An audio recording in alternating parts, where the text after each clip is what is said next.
नमस्कार दोस्तों। इस लेसन में हम यूपीसी प्रीलिम्स 2021 को ध्यान में रखकर सीसेट के पेपर की रणनीति पर चर्चा करने वाले हैं।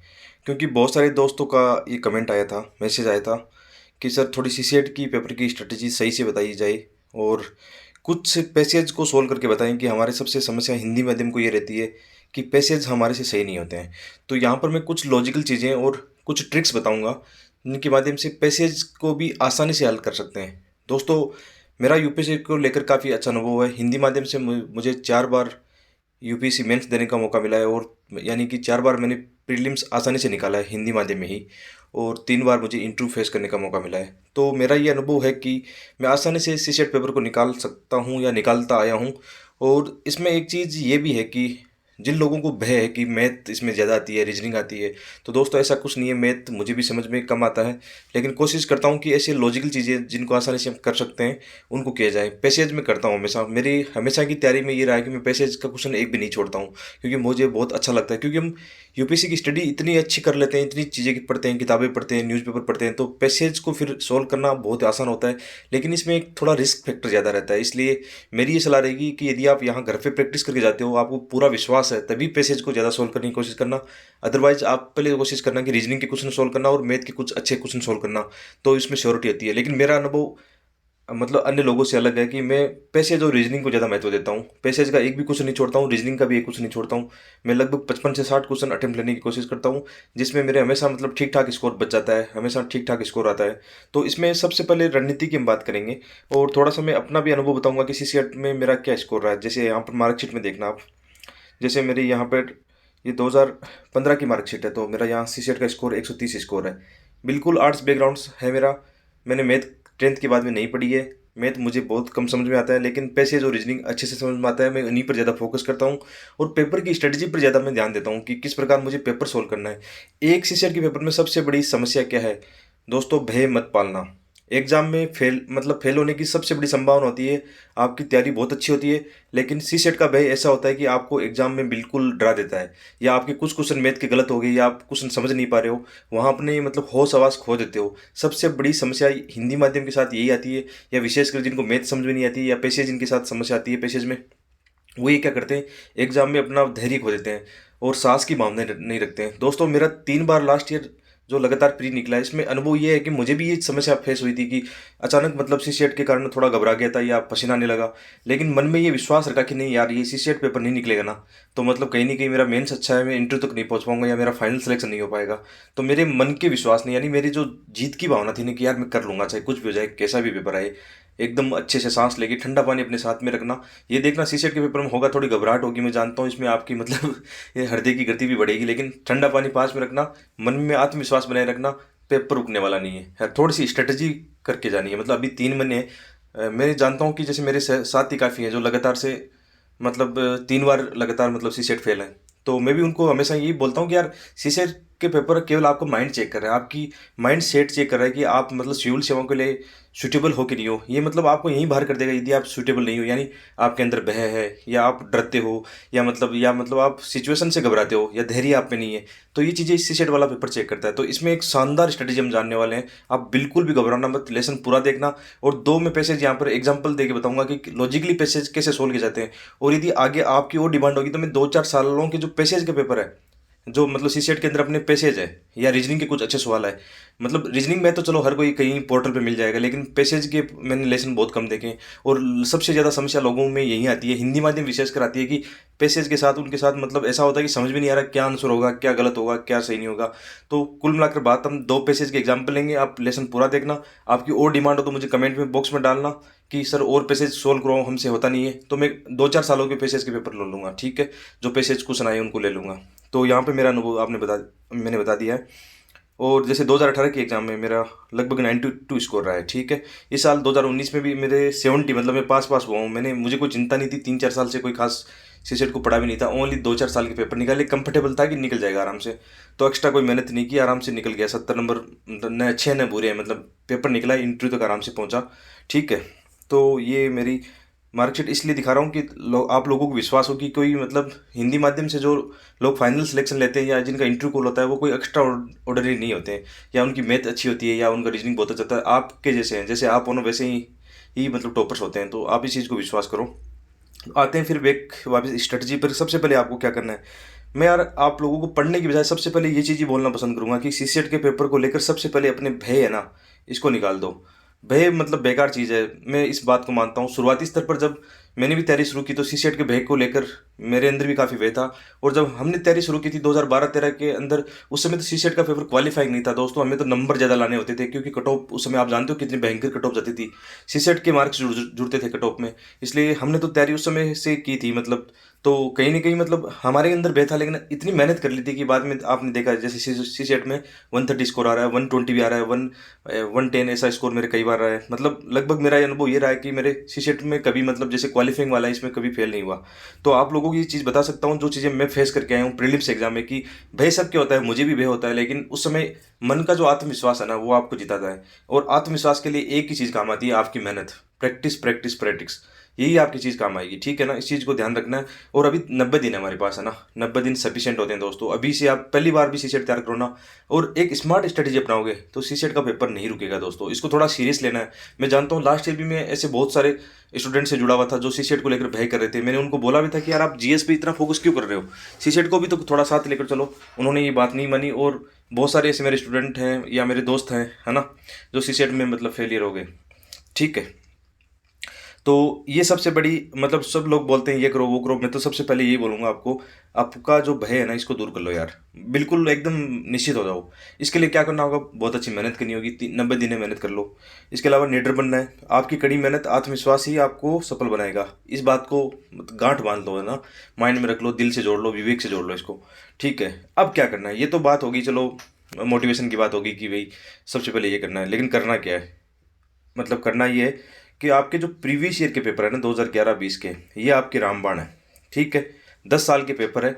आप एक काम करो, 2019 का पेपर उठाओ, क्योंकि जो ऑफिशियल आंसर किया ना अभी 2020 वाले पेपर की नहीं है ये, तो मैं आपको ये नहीं बोलूंगा कि आप 2020 का पेपर उठाओ। चलो 2020 का भी उठा लो, कोई कोचिंग अच्छी कोचिंग की है आपकी आंसर की हो तो उसे मिला लेना, लेकिन यूपीएससी के आंसर की में काफ़ी सीसेट को पेपर को लेकर अंतर होता है। तो मेरी ये सलाह होगी कि आप पहले 2019 का पेपर देखो एक बार, है ना। सबसे पहले आपको क्या करना है, स्ट्रेटेजी सुन लो कि 2019 का पेपर आपने उठाया, आज ही उठाया आपने या कल उठाना है, इसको 2 घंटे में देना, ठीक है। इस पेपर को 2 घंटे में सोल्व करने की कोशिश करना। 2 घंटे में आप कितने क्वेश्चन सोल्व करते हो, जैसे आप एग्जाम्पल लेके चलते हैं कि 80 क्वेश्चन में से आपने अटेम्प्ट लिए 60 क्वेश्चन, ठीक है भाई। 60 क्वेश्चन आपने अटेम्प्ट लिए, 40 आपके सही है और 20 गलत है, ठीक है। 20 गलत है तो लगभग आपके मान के चलो, इसमें एक थी यदि हम काटेंगे तो 7 क्वेश्चन आपके कट गए, तो यहाँ पे क्वेश्चन बच गए 33। यानी आप इजीली क्वालिफाई कर रहे हो, यहाँ पे कोई दिक्कत नहीं है। आपको ये अनुभव हो गया कि सीसेट का पेपर मैं आराम से पास कर लूंगा, ये आपका विश्वास है, मतलब ठीक है काम। लेकिन फिर भी हमें थोड़ी सी श्योरिटी इसमें रखनी है कि आपकी जहाँ जहाँ कमियाँ लगती है, जैसे आपने पूरा पेपर 2 घंटे बैठ के दिया, बाद में मिलाया आपने, आपकी जहाँ जहाँ कमियाँ लगती है आंसर की से आपने मिलाई कि थोड़े पैसेज गलत हो रहे हैं, तो इन चीज़ को देखो यार आपके पैसेज गलत क्यों हो रहे हैं। मैं दावे के साथ कह सकता हूँ कि यूपीएससी में जो पैसेज के क्वेश्चन आ रहे हैं जो पूर्व धारणा वाले हैं ना, वो क्वेश्चन आपकी ज़्यादा गलत होते हैं। कि पूर्व धारणा वाले क्वेश्चन डायरेक्टली आपका आंसर नहीं होता उसमें। अभी मैं एग्जांपल दूंगा कि पूर्व धारणा वाले क्वेश्चन को आप डायरेक्ट तरीके से करोगे ना, आपका आंसर गलत होगा। जबकि उसके पीछे छुपी हुई जो भावना है ना, यानी जो लेखक लिखता है उस लेख को, उसके उस लेख की लेखक की मानसिकता क्या है, लेखक की सोच क्या है या उसका विश्वास क्या है, वो आंसर होगा। यानी डायरेक्ट उसका जो सारांश होता है ना वो आंसर नहीं होगा, बल्कि पूर्व धारणा, यानी वो क्या एजप्शन पाल रहा है उस वस्तु के प्रति, इस चीज के प्रति क्या एक धारणा पाल रहा है, वो आंसर होगा उसका। मैं एग्जांपल देके आपको बता दूंगा, चिंता मत करना। तो ऐसा करना, आप 10 साल के पेपर इजीली निकालना। आप यदि कंफर्टेबल हो, आपका स्कोर 100+ जा रहा है या 90+ जा रहा है, तो आपको ज़्यादा चिंता नहीं करनी है। और जिनका स्कोर यहाँ इन पेपरों में 70-80 आ रहा है ना, उनको थोड़ा सा चिंता लेनी है, क्योंकि एग्जाम में एक फियर फैक्टर भी काम करता है, उसके कारण हो सकता है आपका स्कोर एग्जाम में डाउन हो जाए। तो हमें थोड़ी सी मेहनत करनी है। मेहनत आप कहाँ करोगे, मेहनत उन चीज़ों में करो, जैसे रीजनिंग अच्छी है, रीजनिंग के जितने भी आयाम है उनको पूरा कर लो, बहुत आसान होता है उसमें। रीजनिंग हर कोई कर लेता है, लेकिन टाइम की जो एक्यूरेसी है ना उसका अंतर आता है। तो एक्यूरेसी कैसे कम होगी, या मतलब कम समय में आप अच्छे आंसर कैसे कर पाओगे, ज़्यादा आंसर कर पाओगे, तो इसका एक ही उपाय है, आप मेहनत कर लो। जो टॉपिक बार बार यूपीएससी पूछ रहा है जहाँ से ना, उन पर थोड़ी मेहनत कर लो। अच्छी कोई यूट्यूब पर पढ़ा रहा है फ्री में तो उसको देख लो, या 1000-1200 रुपये में आजकल सीसेट बहुत ही मतलब ऐसे मानो कुछ नहीं, फीस नहीं लगने वाली ज़्यादा। 1000-1200 में कोई अच्छा टीचर हो कहीं मार्केट में या ऑनलाइन पढ़ा रहा हो, बिल्कुल कर लो, घबराओ मत। इसमें कोई दोहरा नहीं है कि यार कोचिंग नहीं करनी, वो नहीं करना। आप मैं तो ये सलाह दूंगा यार, आपको कोई मैथ पढ़ा रहा है अच्छा ना, 1500 रुपये ले रहा है तो कर लो आराम से। या यूट्यूब पर ऐसे अच्छे आजकल बहुत अच्छे टीचर हैं जो कि मैथ को आसान भाषा में सिखाते हैं, आपके भय को दूर कर देंगे सीसेट के पेपर को लेकर, है ना। तो वो कर लो आप, ठीक है। ये तो होगी एक सिंपल सी स्ट्रेटेजी, ये सबके लिए लागू है कि आप 10 सालों के पेपर निकालो, इन पेपरों के हिसाब से अपनी स्ट्रेटेजी बना लो। और पेपर सोल्व करते समय भी स्ट्रेटेजी ये रखनी है सबसे पहले कि जो क्वेश्चन, जैसे आपने पहला क्वेश्चन करना शुरू किया, 1 से 80 तक आप गए हो, ठीक है, 1 से 80 तक एक बार जाना है आपको, ठीक है। जैसे आपने सबसे पहले पेपर अपने हाथ में लिया, तो इसके अंदर फंसना नहीं है आपको। सबसे पहली चीज़ ये याद रखना है, फंसना नहीं है। जैसे आपको पहला क्वेश्चन आपको लग रहा है आप कर पाओगे, लेकिन टाइम लग रहा है, छोड़ दो, दूसरे क्वेश्चन पे आ जाओ। दूसरे में आपको लग रहा है यार ये तो नहीं हो पाएगा, छोड़ो, कोई बात नहीं, 10 क्वेश्चन नहीं हो कोई बात नहीं, अगले क्वेश्चन, ऐसे करते करते आप 80 तक एक बार चले जाओ। जो इजी क्वेश्चन होंगे लगभग 30-40 पहले राउंड में आप इजीली कर लोगे। आपका विश्वास इतना अच्छा होगा दोस्तों, में मानोगे नहीं आप, कि आपको ये लगेगा कि मैं इजीली पूरा क्रैक कर लूंगा आगे, है ना। तो 30-40 क्वेश्चन पहले राउंड में सही सही किए, अगले में 20 क्वेश्चन अगले राउंड में सही कर लेना, अगले में 5 और कर लेना, तो आपका सीसेट नहीं रुकने वाला। ये स्ट्रेटेजी अपनाना, फंसना नहीं है। जो क्वेश्चन में जिसमें फंस रहे हो ना, टाइम लग रहा है, छोड़ दो, आगे बढ़ो। क्योंकि याद रखना दोस्तों, लास्ट में जो कई बार होता है कि 15-20 जो क्वेश्चन होते हैं लॉलीपॉप होते हैं, यानी आपकी आंखें वहां गई, आपने कुछ क्वेश्चन तुरंत सोल्व कर दिया। ऐसे क्वेश्चन यदि आप एग्जाम में छोड़ के आओगे ना, बाद में धोखा होगा कि यार मेरा 1 साल बर्बाद हो गया। इस रणनीति को याद रखना सबसे पहले तो, कि फंसना नहीं है। 1 से लेकर 80 तक एक बार गुजर जाना है, चाहे 10 क्वेश्चन सोल्व करो, 20 करो, 30 करो, जो लॉलीपॉप टाइप के क्वेश्चन है उनको कर लो एक बार। बाद में आना है कि थोड़ा पैसेज आप कंफर्टेबल हो पैसेज में। जैसे मैं अपना कहता हूँ कि मैं पैसेज देखते ही मैं कंफर्टेबल हूँ एकदम, मुझे अपना विश्वास है कि यार मेरा पैसेज गलत नहीं होगा। इतना कॉन्फिडेंस कैसे आया, मैंने 10 साल के पैसेज का इतना रिसर्च कर लिया कि मेरा एक सिंगल क्वेश्चन गलत नहीं होगा। हाँ, थोड़ा सा टाइम लगता है, कई बार पैसेज समझ में नहीं आता तो इंग्लिश वाला भी देखना पड़ता है, लेकिन एक समय आता है कि यार पैसेज खुद बोलता है कि इसका आंसर ये है। इतना विश्वास, आत्मविश्वास आप में आ जाना चाहिए, ठीक है, होता है ऐसा। इसके अलावा क्या करना है आपको, 1995 से लेकर 2010 के जो आपके जीएस पेपर फर्स्ट पहले आता था ना, उसके अंदर 20 से 25 क्वेश्चन आप लोगों को मालूम हो। आप 1995 से लेकर 2010 के जो जीएस के क्वेश्चन पत्र वैसे भी साथ में रखते हो, रखना भी चाहिए। जीएस के पेपर आपको 95 से लेकर 2021-20 तक के सोल्व करने हैं, 25 सालों के पेपर जीएस के हो गए। उसमें क्या होता था पहले, 20-25 क्वेश्चन ऑलरेडी सीसेट के आते थे। आप देखना, मैं तो रीजनिंग के क्वेश्चन ऑलरेडी आए हुए हैं वहाँ पे, तो यही क्वेश्चन वहाँ से रिपीटेशन आते हैं। मैं तो ऐसा करके जाता हूँ, उन क्वेश्चनों को निकाल के जाता हूँ। हर बार मेरा ये फायदा होता है कि 2 4 5 क्वेश्चन तो एकदम डायरेक्टली वहाँ से रिपीटेशन है, तो मेरा तो ये फायदा हो गया ना, सीधा ही मतलब 12-15 नंबरों का फायदा हो गया कि ये क्वेश्चन देखते ही उसी बेस पर है, या वैसे हुबहू वैसे ही क्वेश्चन है। आप देखना एक बार, रिपीटेशन बहुत ज़्यादा है। तो ये लास्ट ईयर के जो 1995 से 2010 के बता रहा हूँ, ये 20-25 क्वेश्चन निकाल लेना, प्रैक्टिस का आधार बनाना। यूपीसी की एक खासियत रही है कि मैथ में हमेशा से वो 5 टॉपिक पूछ रहा है आपको। लाभ नहीं पूछेगा, ट्रेन वाले क्वेश्चन पूछेगा, एलसीएम ऐसे पूछेगा, घंटियां बजाने वाला क्वेश्चन पूछेगा। मतलब यही है, मतलब उनका एक फिक्स दायरा है कि वो 5 टॉपिक पूछेंगे, प्रतिशत लाभ हानि, उनको तैयार कर लो। बहुत आसान टॉपिक है, 8वीं क्लास वाले टॉपिक है यार, 8वीं 10वीं के अंदर पढ़ के आए हैं। बहाना मत बनाओ। हिंदी मीडियम के पास ये एक दिक्कत रहता है हमेशा कि सर मेरे ये समझ में नहीं आता, वो नहीं आता। नहीं आता तो फिर एग्जाम की तैयारी करना छोड़ दो, सिंपल सी बात है यार। यहाँ पे मतलब बहादुर बनेगा, आप देखना, बनना पड़ेगा। जो स्टूडेंट हिंदी मीडियम के टॉप कर रहे हैं, या बार बार जिनका इंटरव्यू कॉल हो रहा है या मेंस कर रहे हो, वो लोग कभी बहाना नहीं बनाते हैं ना, ठीक है। सबसे पहले ये ध्यान रख लेना, अब हमें बहानाबाजी में जाना नहीं है। हो सकता है ये बात कड़वी हो, लेकिन सच्चाई है दोस्तों। इस बात को गांठ मान लो, बिना मेहनत के मतलब कुछ नहीं मिलने वाला। और यूपीएससी का पूरा पैटर्न ही ऐसा है कि जहाँ पे आपकी पूरी पर्सनैलिटी चेक करता है, चाहे प्री हो, मेंस हो, इंटरव्यू हो, सब में आपकी मतलब अच्छी वाली पर्सनैलिटी चेक करता है। यदि कहीं भी आप वीक हो ना, तो आपको बाहर कर देगा, किसी भी स्टेज पर आपको बाहर कर देगा, ठीक है। इसको ध्यान रखना है। इसमें आप ये कर सकते हो बाद में, जो भी आपकी वीकनेस है, find your weakness and work for it. कोई उपाय नहीं है, जो कमजोरियां मिटाओ, बस करो, मेहनत करो, उसको यही उपाय है। इसके अलावा पेपर को स्मार्ट तरीके से सोल्व करना है, अभी मैंने बता दिया। मतलब एक, मतलब मैं आधा पढ़ के भी है ना, आज मुझे सीसेट का पेपर दे दो, कि जैसे बहुत सारे एस्पिरेंट बोलते हैं सर 2020 का पेपर इतना गंदा है, इतना मैथ का ये आ गया, वो हो गया सर, ये हो गया। मानते टफ है, लेवल यूपीसी का टफ होते जा रहा है, इस बात को मैं भी मानता हूँ। लेकिन इतना टफ नहीं है कि हम उसमें यार 27 क्वेश्चन भी सही नहीं कर पाए। मतलब लोग ये बोल रहे थे इस तरह उसमें मैथ ही मैथ पढ़ती, कहाँ मैथ, मतलब ठीक है, नॉर्मल मैथ है, नॉर्मल रीजनिंग है, उसको करना तो पड़ेगा यार। 27 क्वेश्चन ही नहीं कर पाएंगे, कर सकते हैं, लेकिन स्ट्रेटेजी तो सही बनाओ आप। सबसे पहले फियर उठाओ, फिर एक अच्छी सी स्ट्रेटेजी बनाओ कि आप किस चीज़ में कम्फर्ट हो। रीजनिंग और मैथ अपना दायरा बना लो। रीजनिंग मैथ में आपका कंफर्टेबल है तो कोई मतलब अच्छी बात है, आप आराम से कर जाओगे। मैथ में प्रॉब्लम है तो पैसेज रीजनिंग को दायरा बना लो। दो चीज़ें तो आपको सही करनी पड़ेगी ना।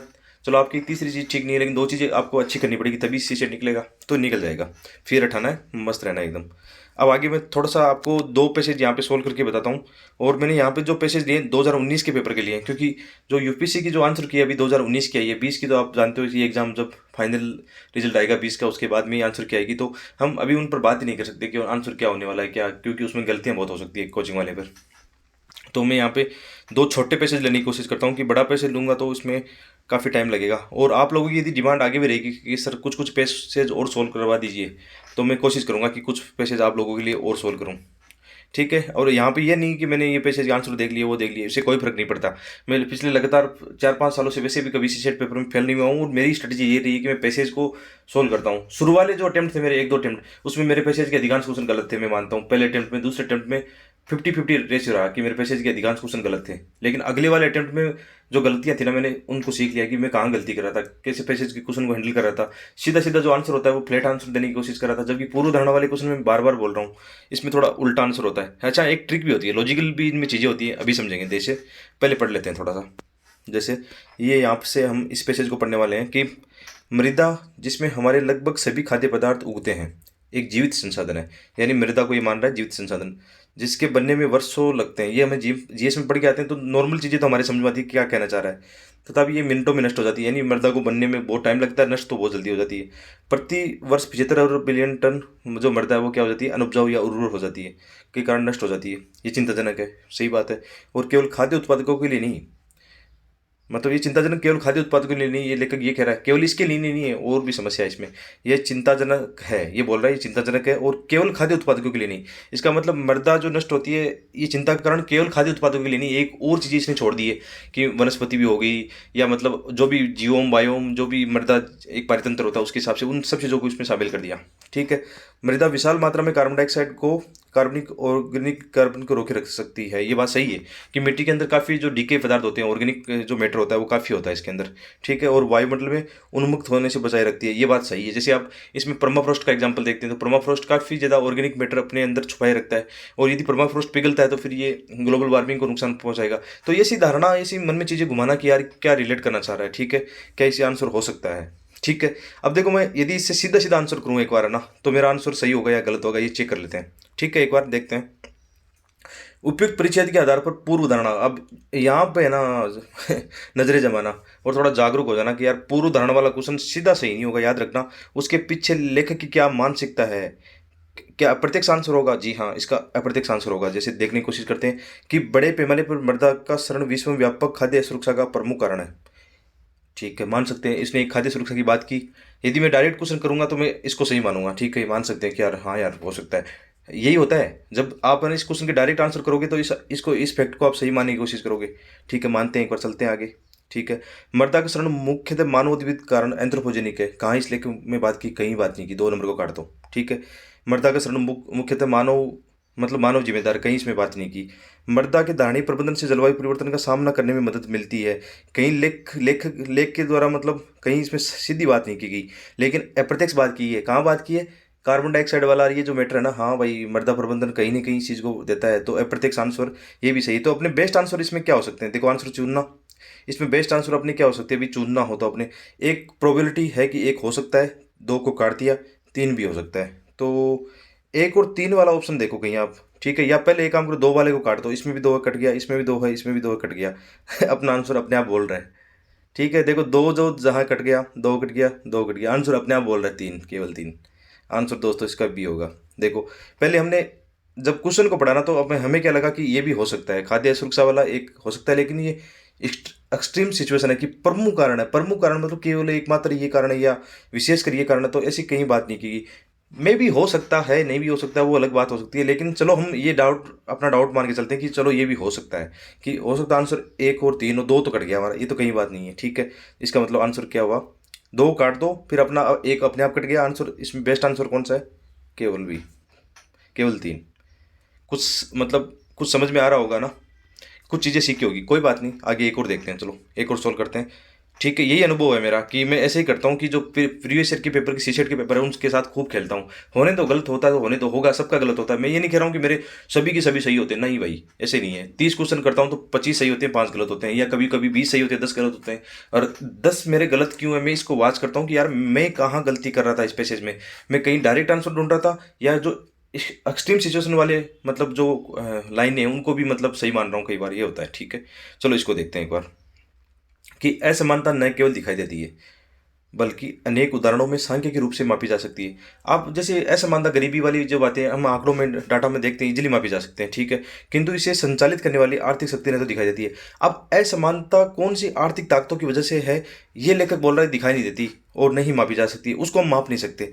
गुरुत्व बल की तरह शक्ति असमानता का संघटक सिद्धांत है।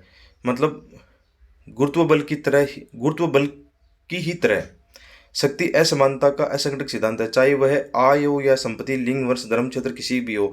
इसके प्रभाव भी सभी क्षेत्रों में व्यापक रूप से दिखते हैं, किंतु रीतियों से आर्थिक शक्ति दृश्यमान आर्थिक चरों को तोड़ती मोड़ती है, वे अदृश्य रूप से अस्पष्ट बने रहते हैं। थोड़ा लेख का देखो, हिंदी में इतना अनुवाद अच्छा नहीं है, इसलिए कम समझ में आ रहा है, तो थोड़ा सा आप चाहो तो ना इंग्लिश वाला जो है ना पैसेज, उसमें थोड़ा सा सहायता ले सकते हो, ठीक है। मेरे कुछ कुछ समझ में आ गए, तो उन कुछ कुछ समझ में आने के बाद मैं कोशिश करूंगा कि आंसर लूँ, या मैं थोड़ा सा नहीं समझ में आया तो थोड़ा एक बार दोबारा पढ़ूंगा इसको, ठीक है। यही होता है एग्जाम, रियल एग्जाम में ये होता है कि हम श्योर नहीं होते, नहीं यार ये पूछना क्या चाह रहा है, नहीं समझ में आया।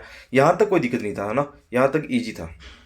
यहाँ से दोबारा देखते हैं कि ये कह रहा है कि गुरुत्व बल की ही तरह, मतलब गुरुत्वाकर्षण बल की तरह ही शक्ति असमानता का संगठक सिद्धांत है। मतलब शक्ति पावर की बात कर रहा है, असमानता की बात कर रहा है, चाहे वह आय या संपत्ति, लिंग, वंश, धर्म, मतलब इसका मतलब ये है कि अलग अलग रूप में हो सकती है, आय, संपत्ति, लिंग, वंश, धर्म, अलग अलग चीज़ों में ये असमानता वगैरह दिखाई देती है। इसके प्रभाव सभी क्षेत्रों में व्यापक दिखते हैं, ठीक है, सही बात है, किंतु जिन जिन रीतियों से आर्थिक शक्ति दृश्यमान आर्थिक चरों को तोड़ती मोड़ती है, वे अदृश्य रूप से स्पष्ट बने रहते हैं, अस्पष्ट बने रहते हैं।